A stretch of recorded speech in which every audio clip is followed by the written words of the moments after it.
Hello, traders. FX Pip Collector here. Today is Tuesday, June 10th, and this is my analysis for the pound yen. If you haven't done so already, definitely do check out my free Discord group. It's linked down here in the corner at the end of the video. And make sure to take a look at my website, fxpipcollector.com. Watch the video on my home screen to learn more.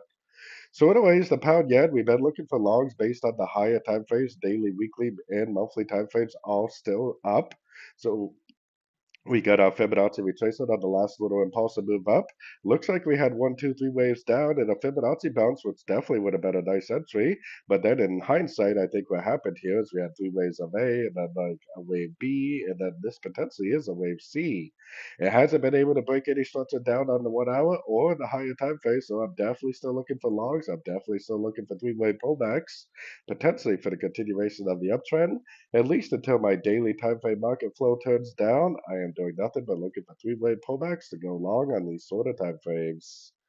So anyways, don't forget to like and subscribe, and as always, thank you for watching and happy trading.